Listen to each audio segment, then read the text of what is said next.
Predator Badlands, a new Predator movie, a franchise which, I'll be honest, has been really crap lately. But let me be completely upfront with you. I am predisposed, genetically, it is in my DNA to love a movie like this. Among my list of favorite things to see in a film, Predator Badlands has like 3 of them. A cool new sci-fi world, a quest through unknown territory, a hostile environment that our hero doesn't just have to survive, but adapt to. Predator Badlands is an entirely new take on the Predator franchise. A Yautja named Dek must prove himself to his clan by hunting down a creature of legend, deemed impossible to kill. To do so, he must traverse a dangerous planet and its wildlife, meeting the top half of a friendly android along the way, and adapt to his new environment and his target, before either kill him first.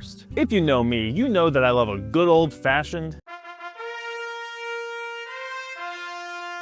character moving from point A to point B. It's just such a good way to fully engross you, the audience member, into the world that you're experiencing. Along that journey, you are constantly seeing new things, learning new things, and therefore constantly engaged. Predator Badlands knows this, and it absolutely capitalizes on it. For example, in his search for this monster, Dek has to cross a field of grass. Not just any ordinary grass, mind you, but razor grass. Like, they feel like knives on the skin. Not only is that just a cool detail to learn about this world, but that is a challenge that Dek has to overcome, outsmart, think his way through, and he has to come up with a clever solution for it. Because yeah, Dek is actually a really smart protagonist. Despite being a predator creature himself, he does all the things our recent Predator film protagonists do. Use the environment to his advantage, adopt the tactics of the enemy. He may not be, a relatable protagonist or have a well-executed arc, but he is fun to watch, undoubtedly. It's fun to watch him think and act his way through a puzzle or situation. Shout out to the costume design here too. I believe Dek is like completely practical, or at least it feels that way. That can make him look like just a puppet on screen, but you get so much emotion out of him here. A lot of work has been done to portray his facial expressions adequately. Seeing fear in his eyes when he thinks he's about to die is a really good way for you to connect to a character that you typically don't see in the hero role. What he does lack in a typical hero role is made up by Elle Fanning's character, Thea. She's an android that is missing her legs that Dek holds on her back like she's Mimir from God of War. Dek will be silent and stoic, focused on the hunt, while Thea is obviously much more talkative. She's also been there a while, so she knows the dangers of this world. She gives Dek and us clues about what's going on, how to traverse some of these hazards, how to deal with the native wildlife. There's a scene where Dek has to run through this stream away from a bunch of snakes and he's fearing for his life. Meanwhile, Thea is just like, dude, just give them these berries and they'll leave you alone. Cool. The two of them together make a really good dynamic, a really good team, not just for the storytelling and survival aspects, but for comedy as well. Thea talking to Dek is like me talking to a wall. Ineffective, but highly entertaining. So great, you have a hunt for an impossible creature,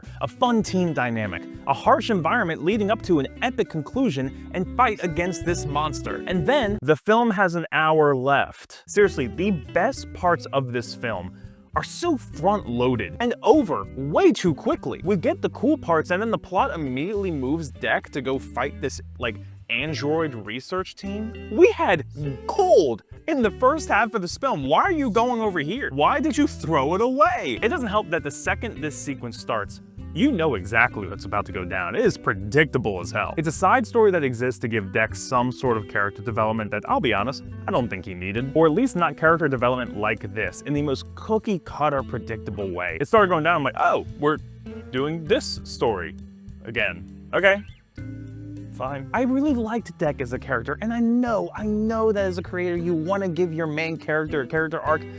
I just don't think he needed one, at least not this one. To kind of tie back to that for a second, one thing I haven't talked about yet is the first 15 minutes of the film or so, which promises something you saw in the trailer, a family drama angle to this Predator movie, where Dek is trying to prove himself not just to his clan, but to his father in particular. They do still resolve that very briefly, but that should have been the driver for the whole film, not this weird android thing going on. While the last act of the film does go somewhere significantly less interesting to me, it is still fun to watch. That's due in part to some really great Predator action. Even though I don't like the packaging around it, it's still very creative. It forces Dek to use the tactics and things he has learned throughout the film, what he has learned on this dangerous planet to accomplish his goal. I really liked that. A couple good tracking camera shots too, with some thumping music, man. Definitely helps the action. I absolutely listen to the soundtrack on the way home. The highest compliment I can give. And the film, it ends on a good note. Even if I didn't like the last act of Predator Badlands, there's an epilogue here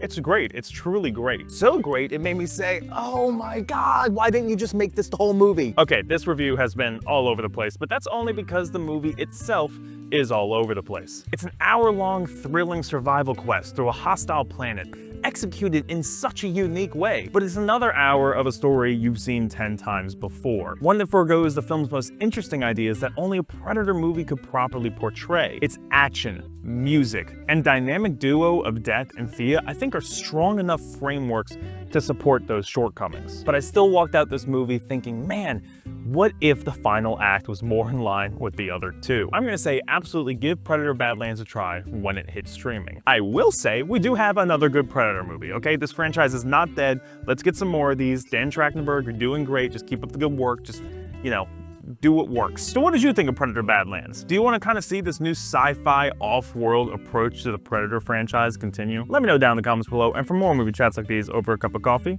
like and subscribe. I'll see you next time.